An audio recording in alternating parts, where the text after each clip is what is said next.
Hey everybody, greetings from the Dirtbag, and you know that if I'm in here, it means that I'm giving you a little behind the scenes look at my family's greenhouse and nursery here in Posen, Michigan.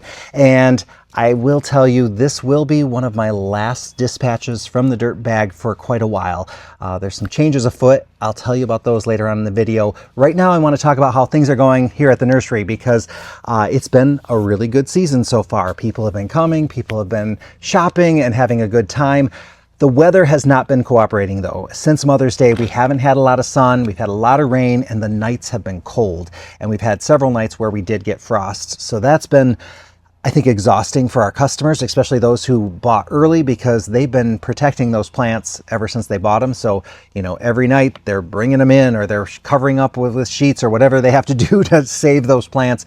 And that wears on you, I have to admit. So good news is today was beautiful and the forecast looks really good for the next couple days. So I think we may be getting close to being in the clear. I'm not going to say we're not going to have frost again, but it's looking a lot more promising, and those daytime temps are so much better. Having those warm daytime temps, those plants when they're outside are going to be able to get into a little bit more of a growth mode, whereas when it's cold and windy out there, man, they do not want to grow. They just kind of sit there, and so it just sets them back, and that's just always very, very frustrating. Anyway, people have been coming through. I think people are having a really good time. Definitely shopping like crazy. We are running out of a lot of the annuals that like certain colors of things. Although I am really pleased because this year the petunia selection is still really good. We have a really diverse selection of petunias. There's a lot of years where at this point it's like we have just tons of two colors and then a couple random ones here and there. This year it's still a pretty good mix, although I'm going to say after the holiday weekend, I suspect that we will be down to very few petunias. Calibrachoas were a different story though. We have tons of purple, tons of red, sold out of almost every other color. So how that happens, it's different every year too. Usually purple's one that we sell out of early. Red, I don't know why we have so much red this year. Usually red sells really well too. It's usually, I don't know. We can't predict what people are going to buy and what's going to be popular. And the interesting thing too is like there was no reason, like sometimes with calibrachoa we'll have like two varieties that came in smaller than the other ones and they're just behind, and so for the first 3 weeks in May people buy the big full ones and they don't buy those smaller ones, so we have more left towards the end. That wasn't the case this year. They all look good right from the start. So who knows? Can't predict it at all. It's been nice talking to a lot of people. I think people are really starting to think about their gardens and what they want to have in there. Had some interesting conversations with people about prices because we have had some people talk about the prices. And in one day, this is my favorite, I had one person come in and say, "Oh my gosh, I just came from downstate. Your prices are so much better than anything that I see down there." Within the hour, someone else came and said, "Oh my gosh, I just came from downstate. You guys are way more expensive than what I find down there." So it really depends on where you shop. But also the hard thing when people say stuff like that is I never really know what they're comparing. So are they really comparing the same thing, you know, same plants? For example, like Home Depot has super petunias right now for 25 cents more than what we sell them for, and they're in a smaller container and the plant is smaller. So I'm always like, so we know we're doing pretty good on the super petunia department, but also I don't know if they're, you know, just talking about like the little packs of petunias and marigolds and those types of things. Because if you're comparing, you know, more vigorous, more premium plants to just your little pack varieties for bedding, that's a totally different story. Or like if you're looking at arborvitae and you go to Walmart and they have those $19 arborvitae, you know, they're, you know, like that big and they're in the 1 gallon. People constantly say like, "Oh, I can get those at Home Depot or Walmart for, you know, $19.99. And I always think, well, if you're comparing them to our 2 gallon, 3 gallon, 5 or 7 gallon, there's no comparison. But if you want a cheap arborvitae, yeah, that's a better way to go. I just hope the people at Home Depot or Walmart or wherever you're getting from didn't miss watering them for like 3 days, because that's another common problem at those places, that they don't water them. And evergreens can be tricky because they don't start showing that stress for a while. So sometimes, you know, you get them home and you're thinking it's because it's transplant shock, but sometimes if they weren't watered properly, sometimes they start looking bad faster, or they would have looked bad even if they didn't have the transplant shock. But anyway, arborvitae are usually pretty resilient as long as they get enough water. So just give those arborvitae some water. And I'm specifically thinking about pricing because we did get one of those Google reviews where someone just had a one-word thing, overpriced. And that's another case where I'm like, oh, I wish I knew what they were talking about. Anytime I see a review, not just us, anywhere, when I'm looking through like reviews on Google or Facebook, anytime someone says overpriced or bad service or whatever it is, I always think you got to give some context, because it's always interesting. Like, number one, what are you comparing the prices to? And do you have like a really cheap discount nursery that you're comparing to? Or is it just more than you want to spend? Because that's the other thing. I have a lot of respect for people. Like, I understand why people don't want to spend a certain amount, or they have a budget.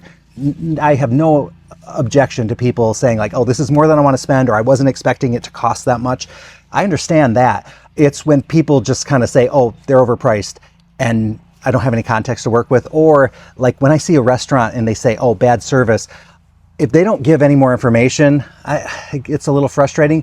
Meanwhile, a lot of people will kind of tell the story, and every once in a while I'll read the story and I'll be like, okay, this wasn't the business's problem, this is you with the problem. So, you know, I appreciate that they gave that information so I could reach that conclusion. Or I might hear what they said and I might think, that doesn't bother me. Like, that's not, you know, I don't think that's bad service, but this person does, so that is what it is. So it's just kind of crazy how that kind of stuff works out. So when you're in business, I think it's just fascinating to have those conversations. And also, people don't realize like some of the differences. Like, a lot of people keep coming in and going, well, when are you getting your next truck? And with our annuals, that's not how it works for us. We get all of our annuals in starting the first week in February, and we grow them from plugs. So we have had almost all of our annuals on site since, well, I'm going to say the second week in March is when I think most of them were all here. So we don't get another truckload in, or we don't get more in later. What we have is what we have. And so we have our sales areas stocked, and then our larger greenhouse is a storage area where 2/3 of it is storage for online pre-sales, and then the other third is overstock of plants. So we're always refilling, and that's what this time of year is all about, like moving plants, getting things to, you know, we always want our benches to look full. So we're always bringing stuff out of the overstock or rearranging plants and pots and things like that. So it always looks full. But anyway, speaking of online pre-sales, our deadline was not this last Friday, but the Friday before, and 100% of our online orders picked up before the deadline. So I am so grateful for that, because it's always awkward if you have to make that kind of phone call where you're like, hey, deadline's like right around the corner, didn't see on the schedule, you know, what are we going to do?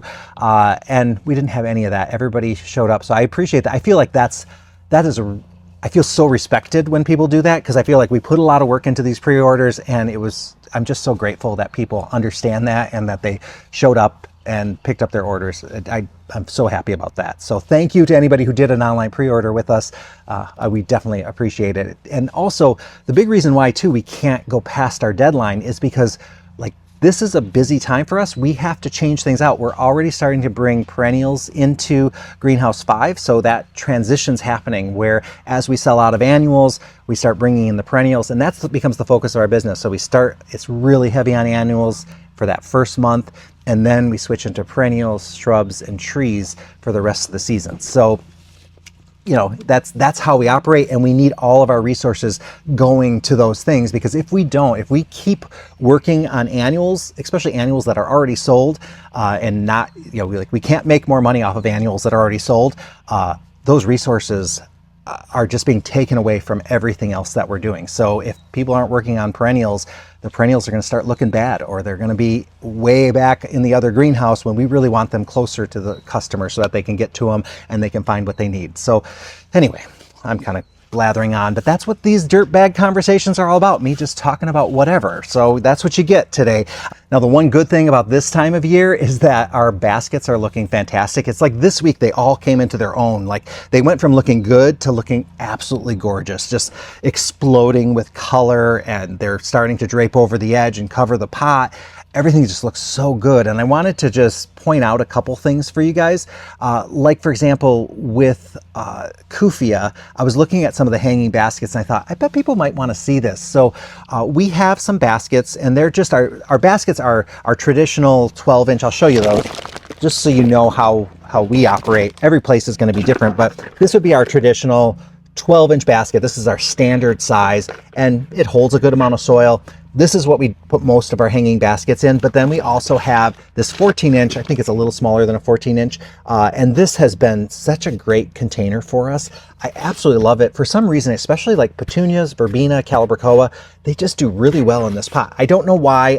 There's nothing special about it. It's just one that we get from one of our suppliers. And every time I have these pots in a video, people are always asking, where do you get that pot? Where do you get that pot?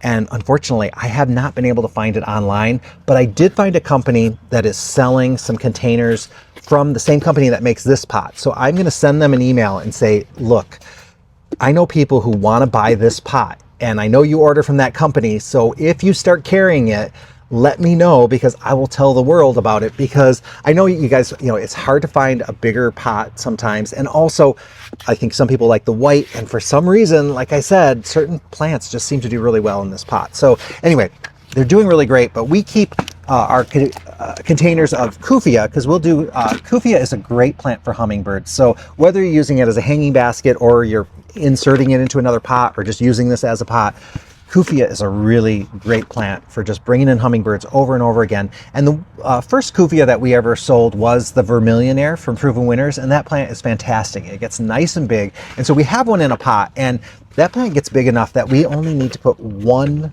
Kufia in this pot, and because we have our plants for the amount of time that we do, it gets big enough to fill a hanging basket quite nicely. Now you can put more and it will be fuller, but it'll also start sucking up a lot of water. And Kufia is a plant where if it keeps getting a lot of water and fertilizer, it just keeps getting bigger and bigger and bigger. So we have a Vermillionaire basket, so it looks beautiful, looks great, but we also have one called Honey Bells. And that one has smaller flowers, smaller leaves, a little bit lower habit, but way more flowers on it. So they have a very different look to them, but I love them both, and so do the hummingbirds. So I thought, since I was looking at those, I wanted to tell you guys about them. So if you're thinking about Kufia, there's that Vermillionaire variety. Very similar to Vermillionaire, I noticed, is the Presidente Cubano or Cubano Presidente. That one is very similar to that. Meanwhile, Honey Bells, Sugar Bells, Hummingbird's Lunch, there's a couple other ones out there as well. Those tend to have those smaller flowers, but they make really beautiful hanging baskets. They have a really unique texture to them as well when you're looking at them. So get some Kufia. And then there are the more upright varieties, and I've shown you those before. Like there's the Totally Tempted series from Proven Winners, and another one is the something Sweet Talk or something like that is another one. So those are really nice varieties as well, but a little bit different. And I found that the hummingbirds aren't all over the second variety, the upright variety, quite as much as they are with the ones that kind of trail a little bit more with the more trumpet-like flowers. So just wanted to give you that little tidbit. Also, I don't know.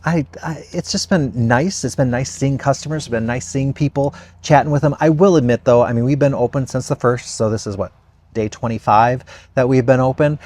So we are getting that little bit weary. So if you're visiting a garden center, realize that at this point in the season, your garden center workers and owners and managers and all those people are a little exhausted. So if they're in a good mood and cheerful, compliment them. And if they're in a bad mood and kind of a little grumpy, compliment them, give them some love, because they've been working really hard to make sure that those plants are available to you. So please show your love and just give them some encouragement. Thank them for being available and having the plants available to you, because it is a crazy time. And it's funny because people come in here and they're like, oh, I've been so busy. And I always think, yeah, right now is not the time to tell people in a greenhouse or nursery what busy is about, because a lot of these people are working, 14 hours, 6 or 7 days a week. And that's just how it is in this industry.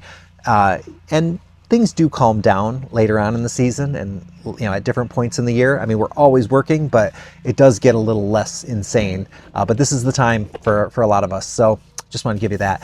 Now for some of the changes that are coming up. So very, very soon, Liam and I will be heading to Ireland, and we'll be there for 2 months. So I will not be at the greenhouse, which is going to be a little bit strange. I mean, I've been to Ireland in the summer over the last couple of years, but since COVID, I've been spending a lot more time here at the nursery. And so we're finally kind of getting things back in the swing. And for those of you who don't know, I guess I should tell some of you who might not be aware, my partner Liam and I own a property in Ireland that we've been restoring over the last couple decades.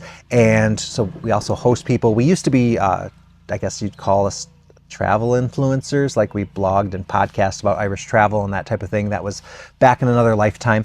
And so we'll be heading back now. We used to spend our whole summer there, but we haven't done that since COVID, in part because of COVID, and then also because Liam's mother had gotten ill, and so we were helping take care of her, and she's since passed. So this summer we're kind of getting back to it. So 2 months over there, I will be doing a lot of gardening while I'm there.